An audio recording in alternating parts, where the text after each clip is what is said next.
welcome to LOA Today. I'm Walt Thiessen. With me today, stand-up comedian and voiceover artist Alyx King. This is your daily dose of happy. We are so happy you decided to join us today. We are indeed happy to have you join us today, and we're also happy to be welcoming a special guest, a friend of Alyx's fiance, Kenny. His name is Richie Gonzalez, and he's going to tell us about how he recovered as an addict of 10 plus years using the law of attraction, which is a pretty darn cool thing to do. Not the addiction part, but the recovery part. The addiction part, that part sucks, but you know. Yeah. But I'm sure you'll have plenty to say about that. But Kenny, first of all, we really appreciate you taking the time to come on the show, and thank you for that. And we're looking forward to hearing what you have to say. Oh, no problem. Honestly, you don't even have to thank me because I'm honored. Seriously, when Alyx had asked me to be on, I immediately said yes. So cool stuff. All right. Well, so first of all, I'm going to put us in mode here where we can all see each other here. So, Alyx, how you doing? You're looking good. You're looking. You once again, you have changed your hairstyle. You change it every single week. I know. It keeps everybody guessing, so they come back. And it works beautifully, I have to say. So. But we were talking just before the podcast started about how crazy our weeks have been, and I didn't really get a chance to ask you how crazy has your week been? It's getting closer and closer to wedding time, so it's been crazy. Yes, yeah, but it's a good crazy. It's a good crazy, but like a little stressful. But you know me, I don't like to subscribe to stress, so. Good. Well, just stay with that one. You know, it's like my favorite thing. I don't buy guilt trip tickets, so you know it's really basically the same kind of thing. Right. Exactly. So, all right. Well, then let's go to our guest Richie. And Richie, first of all, thank you again for coming on the show. You got to tell us a little bit more how this whole thing got started. Not that we want to spend a whole lot of time on that, but I mean, it's usually a rough road that leads us to that kind of a situation where we're addicted to something. I imagine it was probably similar with you. Yeah, you're not wrong. I mean, unfortunately, it's something that just happens to a lot of people as they're growing up. It usually starts as a teenager for a lot of people, you know, and just starts out as you thinking that you're having fun with your friends and you don't realize that somewhere down the line it can become a problem, you know.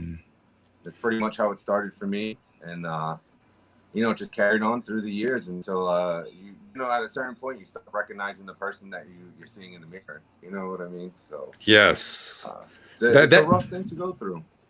That is actually a startling experience to have when you, like you said, when you don't really recognize the person in the mirror. I actually went through that same kind of thing. I didn't have a major addiction withdrawal, but I had, let's just say I had to make some major shifts in my life when I was in my early 20s. And I'm glad I made them. Thank goodness I made them. But nevertheless, it's tough. I mean, basically, I had the way I describe it is I fired all my friends. That's the way I described it. Right? And is that what you went through? Did you kind of do the same thing? Change your whole social lifestyle? When it comes to getting clean and recovering, yes, you are. It's like you have to completely change your entire life if you want it to actually work. You know, you can't expect things to go the same. What's the saying? You know, you can't keep trying the same thing and expecting different results. So, right. And, you know, you have to change everything, your whole mindset, the people around you, unfortunately, because, you know, most of the times it's people that you love that you're actually using with. So, you know, it's hard. There's a lot of things that go into getting clean and recovery that people don't really think about, you know. It's a lot of detachment from things that you've gotten used to, routines that you've built for yourself, and regardless of how deep your addiction goes or how high functioning you are, you know, it affects you and everybody around you. It does, you know? Yeah. It really does. And it's a challenge. A lot of lives. Especially your own. Oh yeah, definitely.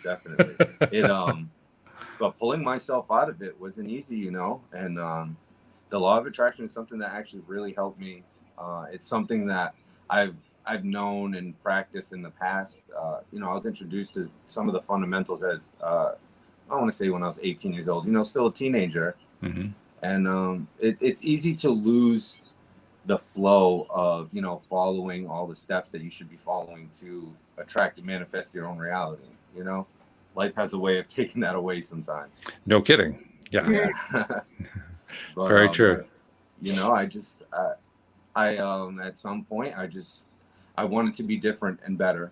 You know what I mean? So the law of attraction just started helping me. I just started focusing on what I wanted, you know, surrounding myself by things that will actually pull that to me, and everything has just been falling into place for a while now. So I'm very happy with the person I am. That's very cool. Yeah. And well, that's a key portion of it, isn't it? Being happy with who you are, feeling good about yourself, developing self-esteem, developing self-love. It's not something we normally associate with addiction in most people's minds, but I know in my mind, the two are almost inseparable. Yeah, no, you're 100% right about that. You know, and unfortunately, a lot of people don't get to a point where they, you know, they can get out of it. A lot of people don't see a way out. And part of what I'm doing now that I'm recovered and everything, you know, I'm just trying to help people that are going through the same thing as me. You know, I started a YouTube channel myself, so I'm actually new to this whole YouTube thing also. Good for you, though. Yeah, I'm trying. I'm learning as I go. That's the way we all learn. Yeah. Oh, yeah, I'm sure it took a lot of learning to get this together, too, you know? And a lot of bumps in the road. Yeah. Oh, I'm still working the kinks out. You know what I mean? So, but I'm just trying to learn as I go and enjoy life as it goes, too, you know? So that's really good. With my channel, what I'm trying to do is interview people that are kind of been through the same things that I've been. Doesn't even have to be the same, doesn't have to be addiction, but you know, just people who have been through some really tough things and have come out the other side and are trying to help others also, you know. They're working with organizations that are helping the homeless and addicts and all kinds of things. So I just want to bring awareness to them, promote their projects and everything. That's pretty much my goal now that I'm clean, is to help the other people that are making a difference, you know. That's a great goal too. Yeah, it's not something I ever would have done when I was using, that's for sure. So it's crazy how caring about yourself makes a difference. Yes. Yeah. It really is. I mean, obviously, we're here talking about law of attraction and how that plays a role. But there probably, like you said, there are a lot of factors involved. And if you had to point to the one that kind of got the ball rolling for you, what was that one factor that just kind of turned it around for you? You said, you know what? Yes, looking in the mirror made the difference, but it was also this. What's this? I feel like for a lot of people, when it comes to that moment, you know, it's usually a big thing. It usually takes a very big event to kind of snap you back into reality, you know. And I had overdosed one time, and I was lucky enough to not die from it. But after that, I couldn't be that person anymore, you know. Something in that event made me start caring again, you know. It made me start caring about myself, about being alive. And because, you know, depression comes with addiction. Most of the time it really does. And that was just a whole nother battle I had to fight out of. But you know, starting to actually care about myself was a big factor, because once I almost died, you know, I was pretty much at the end there. I had to either make a choice to keep going down that road or be a better person. So I made my choice, that's for sure. That's a good choice to make too. Yeah. And that is a common theme. You're right. And it's interesting that you're interviewing people. I'm glad you're interviewing people who've had similar kinds of experiences, because they all have the same story to tell. Yes. Everybody I've ever interviewed on this program who has some kind of addictive behavior they overcame, there was that one moment. I mean, the one I like to talk about a lot is a former co-host, occasional guest co-host named Joel Elston, who went through a lot. What he went through was not just addiction. He was addicted to gambling, but he also embezzled to support his gambling habit and ended up going to prison for it. Oh, snap. I didn't know that. You didn't know that about Joel? Oh, I went to prison, but I didn't know what for. It was for the embezzlement. Well, you know now. Yeah. And the interesting thing about his story, the way he tells it, is the day that the prison doors slammed and he was locked in is the moment when he finally felt free. It was the moment when he was able to let go of stuff and recognize that his life at that point, as odd as it sounds, was in his control. So, I mean, that's a little bit of an extreme example in some ways, but you also have to bear in mind that approximately, well, I'm not sure exactly what the time frame was, but months before, he had been living on the streets in Las Vegas, eating out of dumpsters and living living rough and so forth. Wow. So it was actually probably an improvement in some ways from what he had before. But it was a seminal moment. He actually he wrote a book called The Bench, and he's actually writing another couple books right now. And in that first book, he talks about that as being the biggest turnaround of his life, just having that experience. In part because, and this is the really interesting thing, in part because when it happened, when the door finally slammed closed, all of his fears, he realized, were worse than the actual event. The event was actually not as bad. Not that it was good. He certainly never wants to relive it, but yeah. Oh, yeah, I'm sure. But it was just, he just had decided that, okay, I'm getting better at this point. And of course he did. So I imagine that's also part of what you went through as you were making your shift. Like I said, it's always that big event, that one moment that just changes you, Well, hopefully it changes you for the better, but it happens to everybody, I think, that's been through it at some point, and ever since I made the choice and, kind of been, I want to say practicing, but it's not even like I practice the fundamentals of The Secret, or, laws of attraction or anything. I just, I focus on what I want and I make it happen, and it just comes to me, It's crazy, but I've been pulling all kinds of great people into my life lately, and people that I haven't seen in forever, and, people that are good for me. It's not something that I was trying to do. It's just been happening day after day. So, I mean, it's possible for people to shape their reality around themselves if they try. Absolutely. So, and our friend Dan Mangana has been able to join us on the show. Hey there, Daniel. How you doing? I had a bit of an adventure. So I just had a session with the stream. So I would have been like 2 minutes late anyway. But my Mac was like, I'm not doing anything that you say. I'm not doing anything that you say. I'm like, really? I was already betraying my word and being late. I want to meet Richie. I want to see the guys. Like, no, I'm not doing anything you say. I'm not doing anything you say. Just chill. Not going to get stressed out. I'm stressing. I'm not going to get stressed. I'm stressing. Anyway, nice to meet you, Richie. Nice to meet you too, Dan. As you can tell, Richie, we have a lot of fun on Thursdays. This crew here is like they're like crazy, and I love it. It's one of the things I think is best about them. But oh yeah, I could definitely see it. One gang, no gang signs. None of that. Anyway, I wanted to share a comment from the listeners, live streamers. Shelly, who's one of our co-hosts here, she's now back on the show doing the Tuesdays with me. She says, I know addiction requires you to change so much, including people. This is true of all big changes. When you are happy and abundant, you can't keep complaining with some that thrive on that. I'm curious to know, what do you think about that? What was that? Me? What do you think about that? Yeah. Oh, she's 100% right. I mean, there are certain people who, if I'm remembering the last part of that correctly, certain people will almost thrive off of the chaos of it all. Some people are very good at living through it, and some people aren't. But when you have people who are thriving off of abundance and, just doing better, you can't mix the two because it just does not work. It doesn't work, Right. It conflicts so much against itself.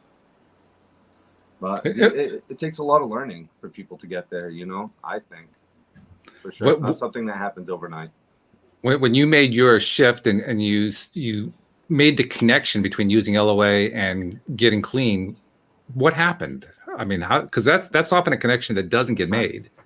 No, I mean, like I said, it's the law of attraction is something that I've known and researched a lot when I was younger, and obviously over the years, the using and stuff, I lost a lot of that. But when I started kind of really caring about myself again and focusing on my life, everything changed, because I'll tell you right now, I wasn't the same person that's sitting in front of you. That's for sure. And, I went from not doing anything with my life, sitting at home every day, using and pretty much rotting away, to, I'm taking classes all day long most of the time. I'm working from home, doing all kinds of things on the computer.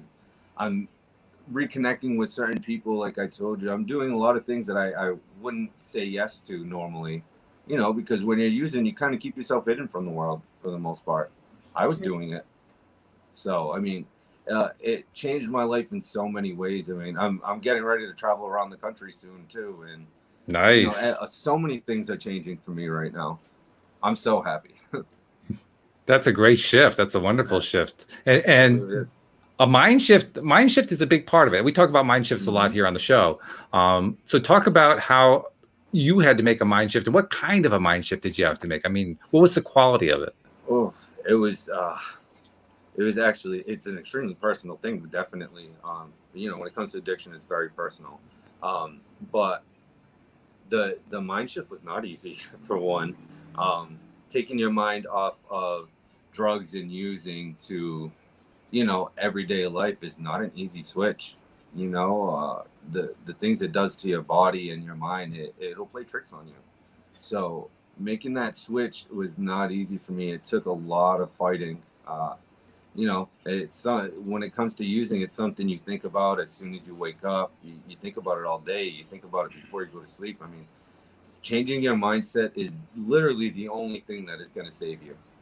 If you can't do that, I don't want to say there's no hope for you, because there's hope for anybody, definitely. Many people could have said there was no hope for me, but so it's not that there's no hope for them. It's just some people don't know how to get there. Changing, as I'm sure all of you know, changing your mindset is not easy when it comes to any emotion or anything.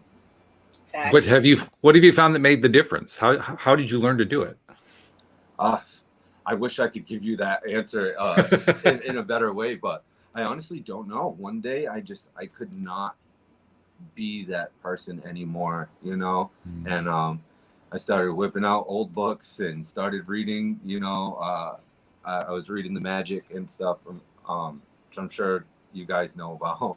Sure. And it just kind of snapped me back into the cycle that I used to be, where I would use the law of attraction to get pretty much anything I wanted in life. It's been a long time since then, but clearly I still got it. Shelly, again, listening in the live stream, has a question for you. She says, when you were in the thick of your addiction, is there anything that anyone could have done or said to snap you out of it? For those of us that have family members that are in the thick of it, I have one relative that I don't want her to know where I live. That's how bad it is. Oh, wow. Yeah, that statement is true for a lot of people. Although they do love the person who is going through it, they detach themselves because they're afraid of what these people might do, because, it makes you do crazy things depending on what you're using. But I mean, and I felt that statement a lot, because I'm sure a lot of people could have felt that way about me, not that I ever did anything to anybody. My addiction was always kept to myself, but when it comes to if there's anything you can really say or do, unfortunately, there's really nothing you can do besides be there and support them. As long as they're not giving up on themselves, don't give up on them. That's for sure. But no amount of words, I don't think, will change an addict's mindset. It's like I was saying, it's very personal and internal. It's something that they have to come to on their own. Mm-hmm. The more you try to force them, more than likely you're going to force them deeper into their addiction. So you kind of just have to let life play out just like it does for everyone else. Mm-hmm. Again, that's another theme that comes up a lot here on the show, talking about just respecting the path that other people are on, even when it's a really unpleasant path. And that can be a challenge. I mean, it's almost as hard on the family members or the friends as it is on the person going through it. It's hard on everybody that you are in love with, the people you love, the people you care about. It's hard on all of them, because I guarantee you people can tell, no matter how hard you're hiding it, they can tell. Yeah, it's kind of hard to hide, actually. Yeah, it's very hard. Some people are good at it, some people are not, but at some point it starts affecting the people around you. Yeah. Mm-hmm. Well, there's always there are telltales. I mean, telltale signs just pop up, and you can't hardly even not notice them. They're going to be there. But unfortunately, they are. Yeah. Some of them are permanent too. Some people have permanent things that they can't hide anymore, and for them, a lot of people will hold on to that, and it kind of eats away at them a bit, because they feel like even when they're recovered, you can still see them as an addict. which is something that I actually always talk about because, there's a lot of people who want to help their loved ones get recovered and everything. But I say all the time, what's the point of recovery when most of the people are not going to look at you like a normal person again, which is something that I'm hoping to help change because, looking at people like they're still that person, it's very counterproductive for them. It really is. You have to give people a chance to come back, to be the person that they're meant to be.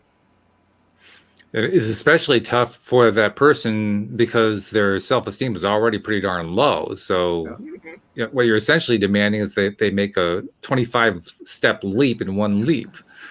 Yeah, you're right. And it's hard for people, man. It's so hard. And, it's different for every individual, but it's hard nonetheless, regardless of how bad it is.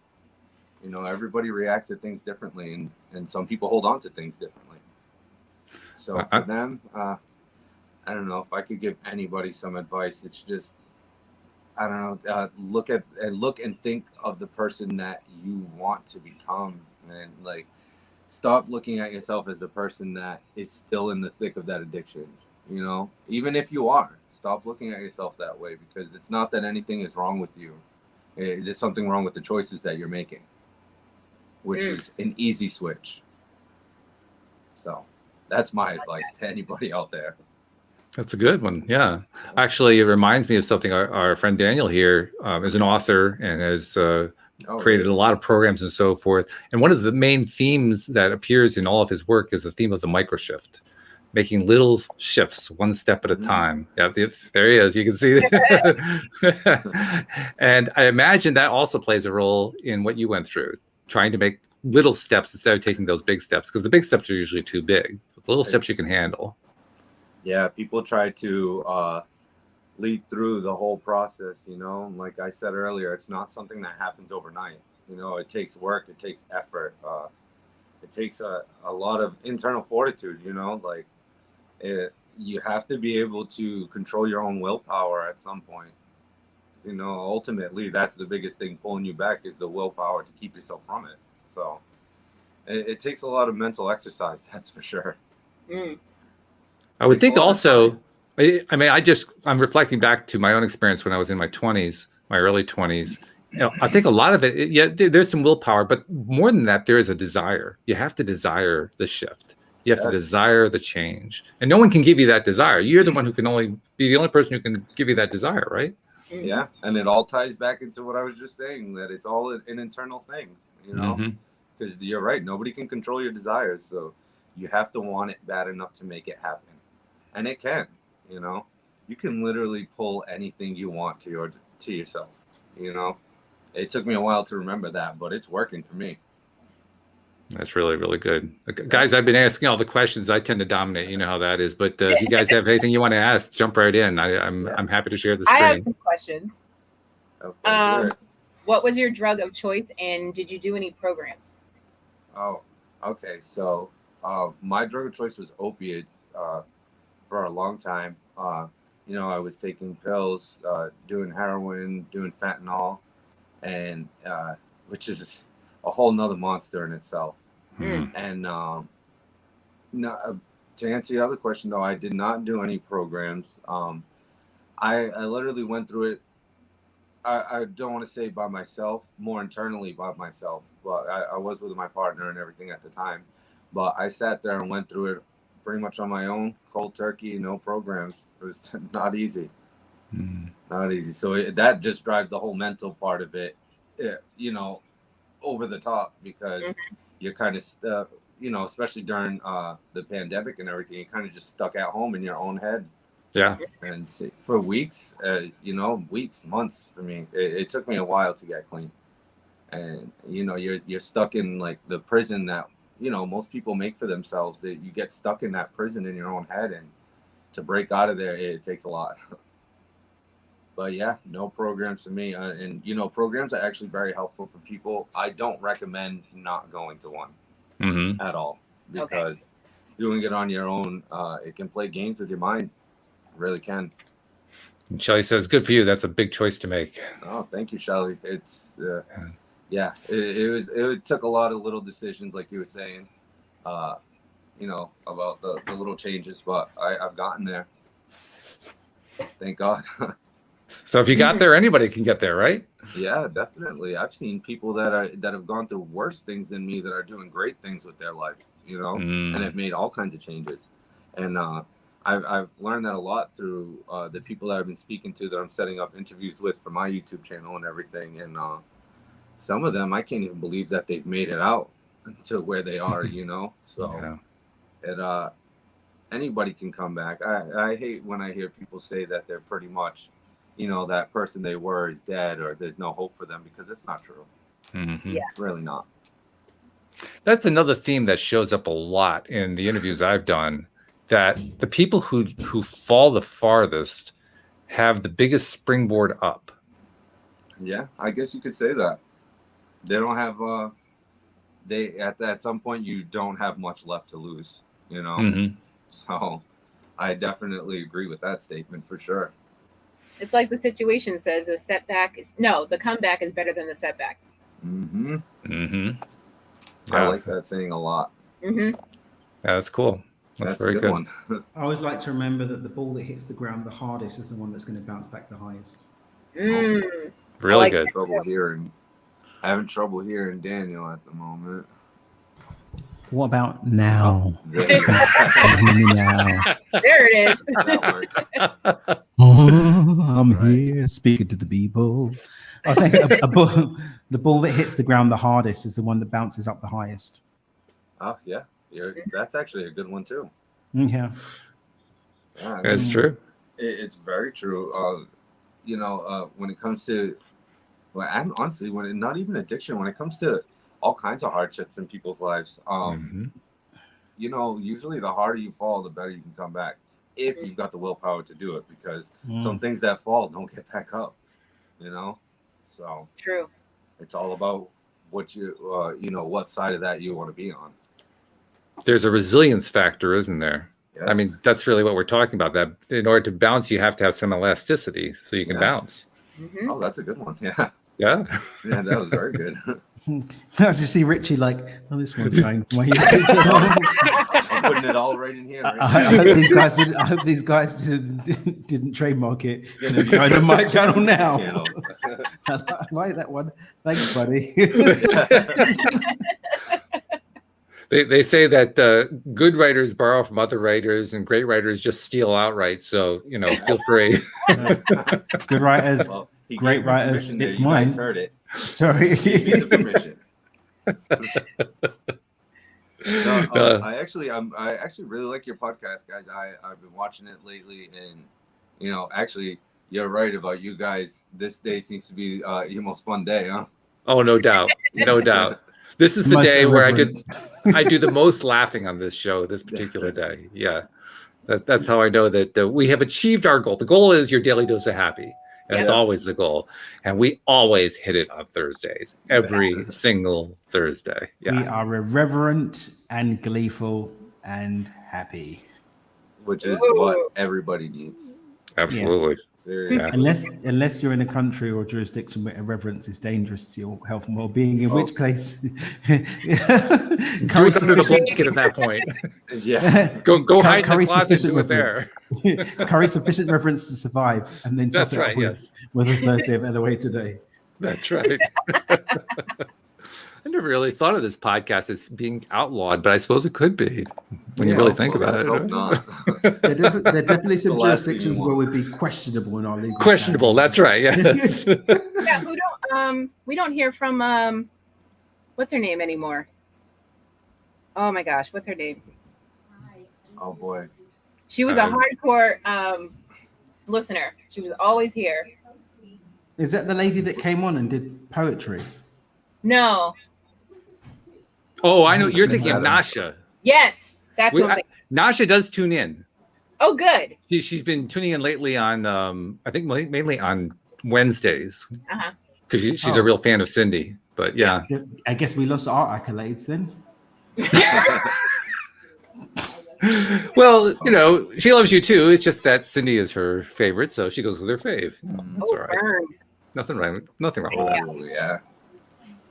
I thought I was her favorite, but it's cool. It's cool. Whatever.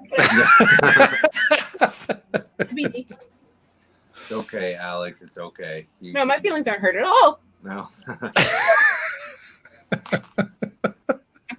You do that very well, by the way. I'm an actress. What do you want from me? Well, I mean, it's great what you've been going through in terms of making the changes in your life, and we're really appreciating all the insights you're sharing about how you got there.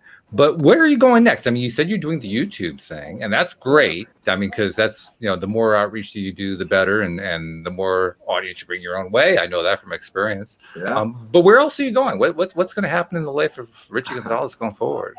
Okay, well, everything is actually in the works at the moment, so I'm hoping everything goes the way it's planned. But so like I had mentioned earlier, I'm going to be traveling the country soon, and also making another YouTube channel. The people that I'm traveling with are also making YouTube channels, so our whole plan is to kind of make one on the road, about us traveling, building our channels on the road, and with my YouTube channel, I'm hoping that some of the people that I've been networking with and setting up interviews with, I'm hoping that down the line I can meet up with them in person on the road, do certain projects, collaborate on videos or whatever the case may be. And yeah, that's pretty much it. Me and my friends are putting a bus together, turning a bus into a house at the moment. So like I said, it's all in the works. It's getting there. Where are you guys going to go?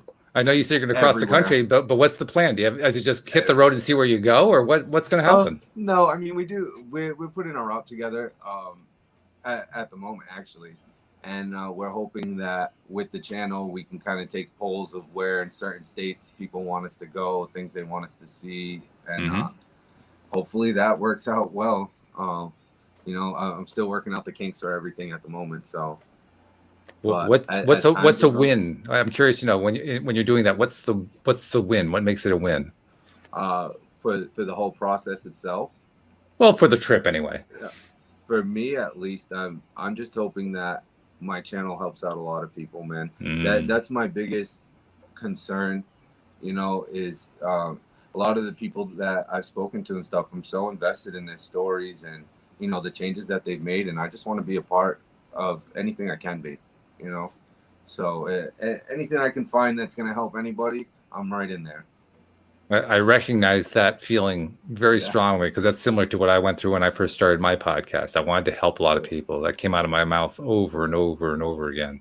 Yeah. So I appreciate that. I do know the other thing that's really critical to continuing, because I've been doing it now almost 9 years, it's passion, having the passion and the love for doing it.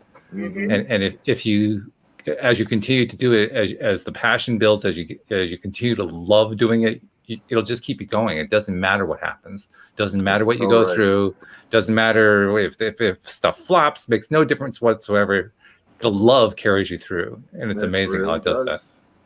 Yeah. Especially, like I was saying, I'm trying to help people who have gone through the things that I've gone through, and there's certain people in my life, a few people actually, that are working on getting themselves clean and recovered at the moment, and. And a lot of them, it's because of the things I've said, or, they see the things that I'm starting to do, and it's giving them inspiration. And, in that way, I feel like I'm already starting to make a difference, and it's not even something that I was trying to do. It's just happening. I don't hold back when I talk to people. So they kind of just get it the way it is, whether they like it or not. And it's been working so far. So. Yeah, we're all like that. Yeah. Oh, I know you are, Alyx. I know that for sure. 0 F's given over here. Yeah.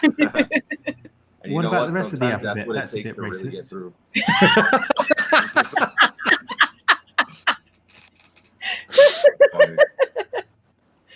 Daniel. Another Danism. You always got the perfect thing to come in and say, huh? Yep. Only on a Thursday. Oh, it is Thursday. Oh,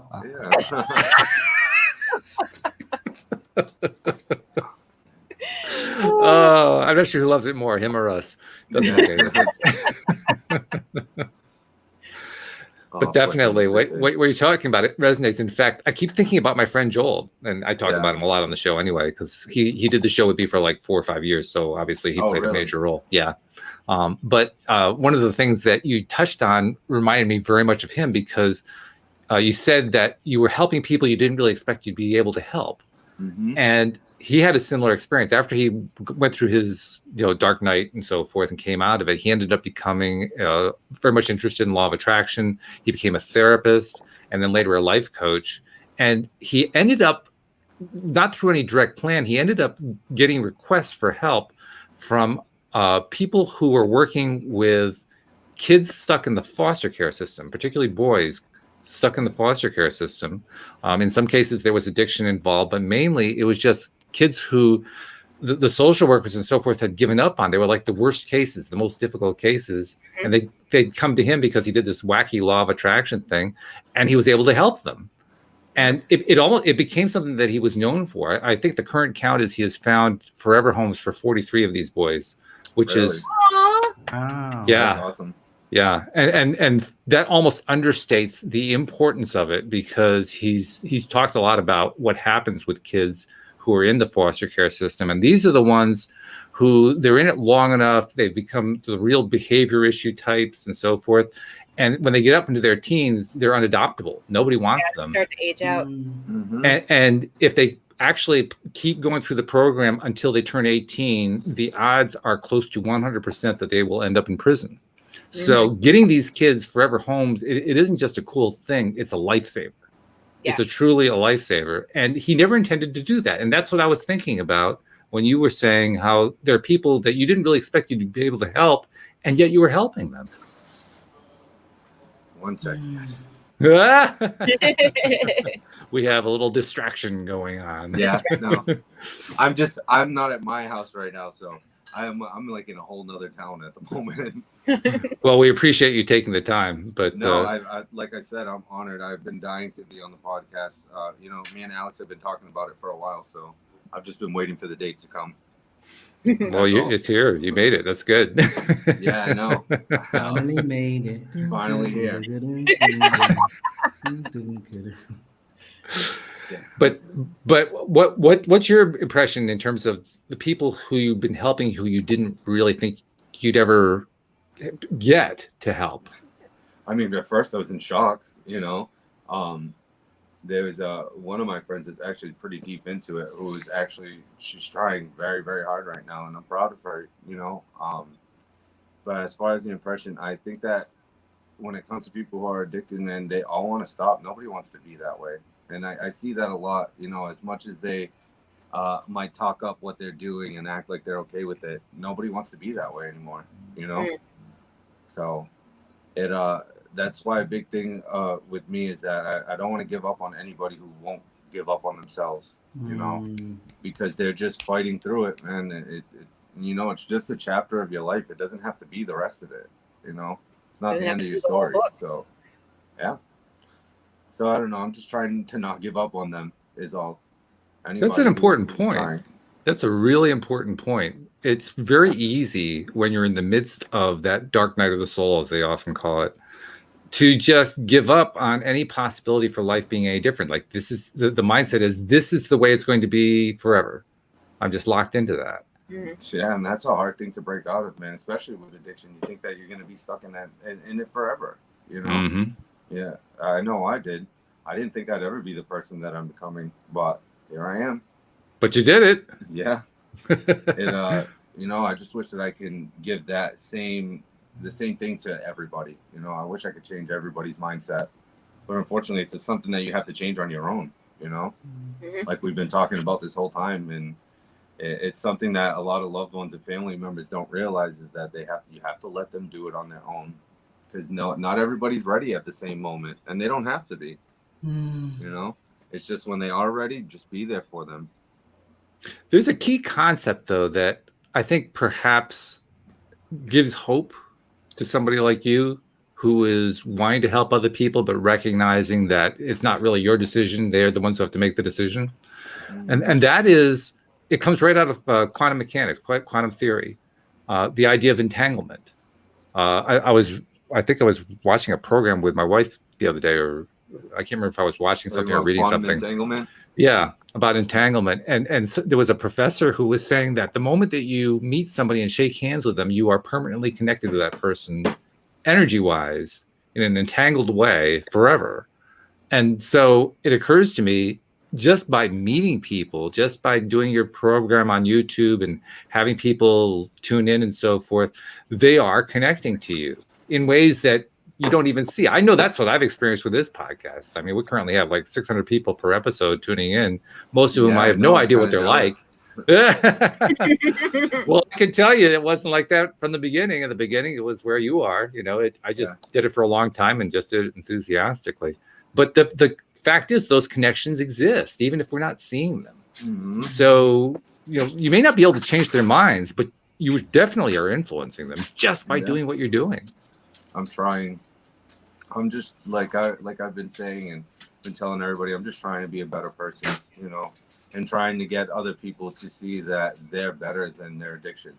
Mm-hmm. You know, because a lot of people define themselves by it, and it's not who you are. It's just something you're going through. You know, you can't let it define you. That's a great point. There's a difference between who you are and what you're experiencing. Mm-hmm. And when when it comes to addiction, it's hard for people to see it, but it's like, you know, when you're using, you're literally giving up everything in your life for one thing, when you could be giving up that one thing for everything. You know, and a lot of people just don't see it that way. I didn't for years. You know, like I said, I was using for almost 15 years. Wow. Hiding it from pretty much everybody in my life, my family, and you know, my partners. So it took me a while to realize that I was giving up everything for a drug. Congratulations on recognizing that. That's a long time. Yeah. I mean, that's pretty unusual for somebody to last that long. First of all. Yeah, I mean, I guess I was pretty high functioning, but I guess regardless, I was still an addict. You know, it doesn't matter how much I was doing, how often I was doing it. I was still always going back to it. It always had that hold on me.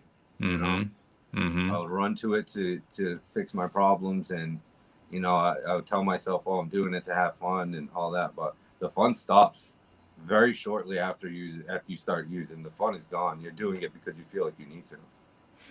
Did you reach a point where during your recovery, I mean, did you reach a point where all of a sudden you felt like it wasn't going to run your life anymore?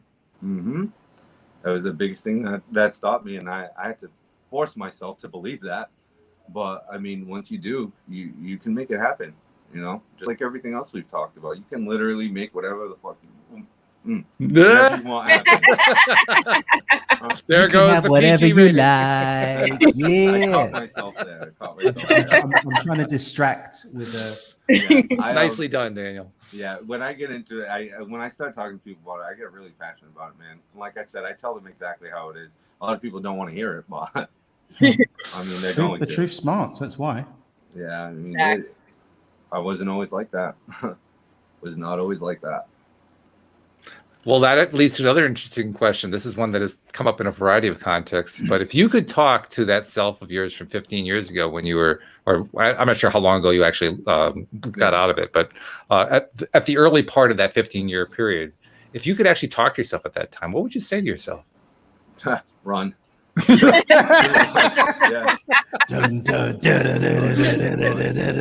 Run. No, I guess that song. I've actually never really thought of that. I know what you're talking about. Thank you, Alyx, for always having my back.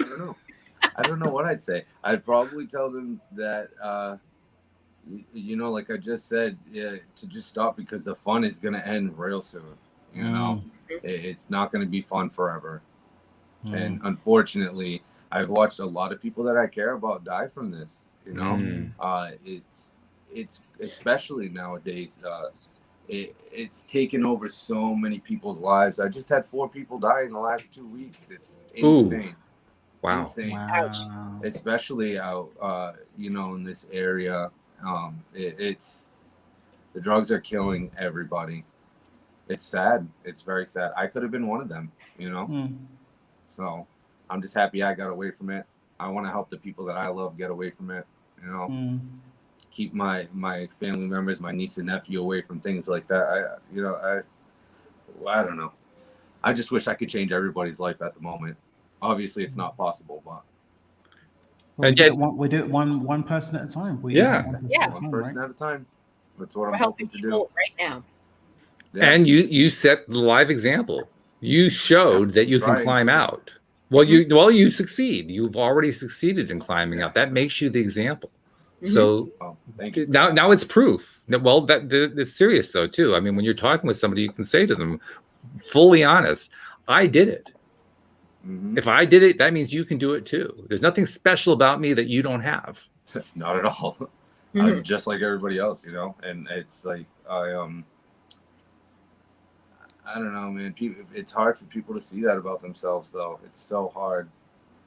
I'm sure everybody has that where you're so hard on yourself, even when you're not using, you know. So just imagine that messing with your mind and playing games with you over and over again. Yeah. I'm also interested. I'm interested that you didn't. You'd never really thought about what would happen if you were able to talk to yourself, who was in the early stage of that. Let me carry that out. Let me carry that theme a little bit further, because this may actually help you some in terms of the work that you're doing. Have you ever tried thinking and holding in your mind one of the people, or more than one of the people, who you're trying to help, who are at risk right now? I mean, I'm thinking of the 4 who died, for instance, but it could be somebody who's currently in a similar state, kind of near the end, that sort of thing. Have you ever tried holding that person in your mind and just imagining them free of all the chemicals and feeling good and feeling happy in their lives? Yeah, I actually, saying that I definitely have. And that just goes back to my best friend, who, you know, obviously it's all her business, not going to talk about her, but sure. I just, you know, she's definitely one of those people that I picture all the time, just, you know, being herself again. And I'm hoping that one day she can get there for sure. Because that helps. Means a lot to me, so. I mean, just that visualization helps. That's what the quantum entanglement professor was talking about. That you can have that kind of impact on somebody else just by holding them in the best possible light in your own mind. Almost using the law of attraction to do it for them, you know? Take out the word almost and you got it. Yeah, it's exactly what you're doing. Yeah. That's actually, I never really thought about that, but I mean, if you can pull it to yourself, why can't you project it outwards too? You know, it's all about balance. In fact, I was mentioning Cindy Chavez. That's one of her favorite things to do, is to talk about how when she's working with a client, because she's a life coach, when she's working with a client, she always goes into every session with a mindset that imagines that client being in their best possible place. That's the way she starts every session. I was going to say that's a great way to start a session for sure. It is, yeah. You know? Because actually that kind of goes back to what I was saying when it comes to being in recovery. You know, when I had said, what's the point of recovery if you're never going to look at those people normal again? You right. know? And that kind of ties into it, because, you know, you have to start looking at people that are going through this as a better version of themselves, instead of looking at them for the problem that they're going through, you know, because like we've been saying, addiction isn't who you are. It's just what you're going through. That's exactly right. Sorry, I got a friend coming over here. Yeah. Oh, that's a cute friend. Okay. Yeah, we got a couple of those. I don't know, man. I just wish I could change everybody's life right now. I'm working on it. Well, that's what I'm trying to suggest to you. You already are. You just need to trust that it's actually happening. Yeah, I mean, it is, and it's slowly moving, but it's getting there for sure. And it's like my wife was a former therapist. She was a psychotherapist for about 10 years. And one of the things that she had to learn early on was she had kind of the same feeling you did. Like, I wish I could just help everybody. I wish I could somehow just make them change their minds or something like that. And at one point in her career, it got so stressful for her, because she was having experiences with clients who would, you know, backtrack and all kinds of stuff. They just fall back and lose ground. And it was literally stressing her out, until her supervisor came to her one day, asked her about it. She told her supervisor what was going on, and she said, what can I do to get these people healthy? And her supervisor says, it's not your job to get them healthy. And she says, well, what do you mean? She says, your job is to give them the information. It's up to them whether they get healthy. I mean, in a way, she's not wrong, but I mean, the statement itself, I guess, it's probably not word for word, but yeah, you know, it's not their job to get you healthy, but it's their job to help you find the right ways to, you know what I mean, and kind of help you mentally get there. Well, it's also a way to separate in the therapist's mind what the therapist's responsibility is, because we can get ourselves into a place where we really aren't helping all that much because we're so empathetic to what the other person's going through. Yes, I guess that is actually the other side of the coin, not getting too deep into it. There was something that one of my mentors gave me. I'm coming close. Gave me when I was getting closer to the street. Yeah, I'm getting closer too. Get closer to me. I think he told me when I was transitioning into doing more of the higher ticket work that I do, and I was like, yeah, but am I going to be able to produce the value for these, you know, higher value ticket offers and coaching people at this level? Because it was like, you're charging too little, you've got to charge more for what you do. And we realized that the thing was being responsible to people and being responsible for them. That fine line. Just like Louise, it's like she's responsible to them, to give them the information, to support them as best she has, to show up every time, to give her all, but not responsible for what they do with it. And I think as people that want to help others, we can sometimes get caught up in this, I've got to save everybody. No, you can't. All you can do is provide them the tools, the means, and the inspiration. And that's it. Yeah. And if they choose to take that on, and if they choose not to. And some people struggle with that decision, and they really do. You know, even trying to make the decision alone breaks them. You know, because some people are still afraid of getting clean because they're afraid of the process. They're afraid of, you know, how much change comes with it. But I mean, the change can only get better. I think anybody who's used or is an addict, you know, drugs have never brought a single good thing to me. You know what I mean? So how much worse can life get? You know, you make that change and you just go with it and see what life throws at you, or the reality you shape around yourself. You know, I don't know. And correct me if I'm wrong. When you make the decision, when you really make the decision, so you say, okay, I'm leaving the drugs behind, I'm leaving the addiction behind, I'm going to move forward. It happens fairly quickly. Yeah, actually, it does. The process, obviously, of getting clean, it's different with every substance, you know. But when you make that decision, it's kind of like, okay, I'm done, you know. And you know, some people will relapse and keep going back. But I always tell them, like, well, you know, the last time will be the last time. You know, when you get to that point when you're done, that's it. Like, so, you know, it's just all about getting to that point. Some people it takes their whole lives. Some people do it younger, you know. But if you're smart enough, you'll do it as young as you can. Because I wish I was doing this 10 years ago. You know, I really do. I was a lot less gray back then, so. I think we all were. I sympathize. Yes. Yeah. Well, okay. So I guess I'll keep that part to myself. But yeah, I mean, I really do wish I was doing the things that I'm doing so long ago, because I feel like I could have done so much more. But it's another thing about not being hard on yourself. You got to realize that you got to go through certain things to become that person, you know, because I would have never gotten to this point if I was doing this years ago. So. Right. And now I'm sitting here with you guys on the podcast, you know. Hey, I started this podcast. I could be on the podcast again with you guys. This was great. You certainly can. I mean, I started this podcast when I was 55. Really? I mean, I thought my life was how long now? You said almost 9 years. Oh wow. Yeah. That's a long time. So you're the Benjamin Button of our crew, then. The Benjamin Button of the crew, yeah. God, so I guess I can only imagine what that makes me. So you guys can figure that out. one can go in one direction, one can go in the other direction. Yeah. Which direction you want to go? I mean, it's up to you. I definitely don't want to start getting older. That's happening. I think I'd rather take the other direction. The other direction? Yeah. And do you want the red pill or the blue pill? Which one is it? That's great. I'm very happy that Alyx asked me to be on this podcast. I think what you guys do on here is awesome. You know, I can't wait to start sharing it with people. I know a lot of people that are into the law of attraction, so I think they're going to be very interested in it. Good.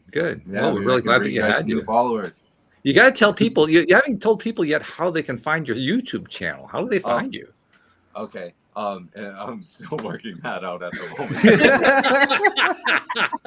But actually, I think at the moment the best way to find my YouTube channel is I'm trying to start this thing hashtag Come Clean Challenge. You can type that into YouTube; it'll take you right to mine. Like I said, hashtag Come Clean Challenge, which is I'm trying to put it out there for the people who want to come onto my channel, and do interviews, to just let everything that, let it all out, kind of, just be honest about themselves, and then to kind of just talk people through how they got better, and then, the projects they're working on, and then, all of that.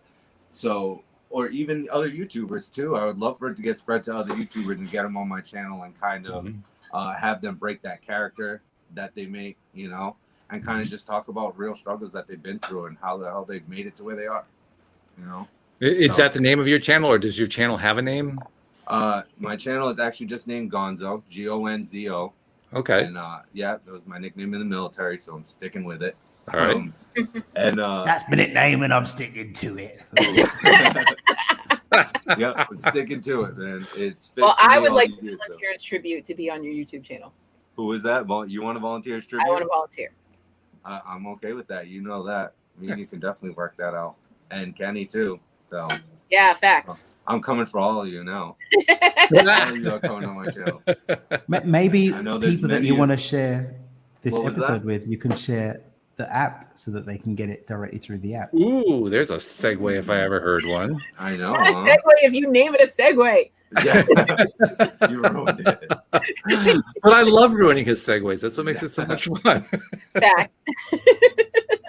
But he's absolutely right. And probably the easiest way to reach anybody here on the program is through the LOA Today app. So if you haven't taken advantage and download it, please do so. And use the opportunity also to send in a question or send in a comment.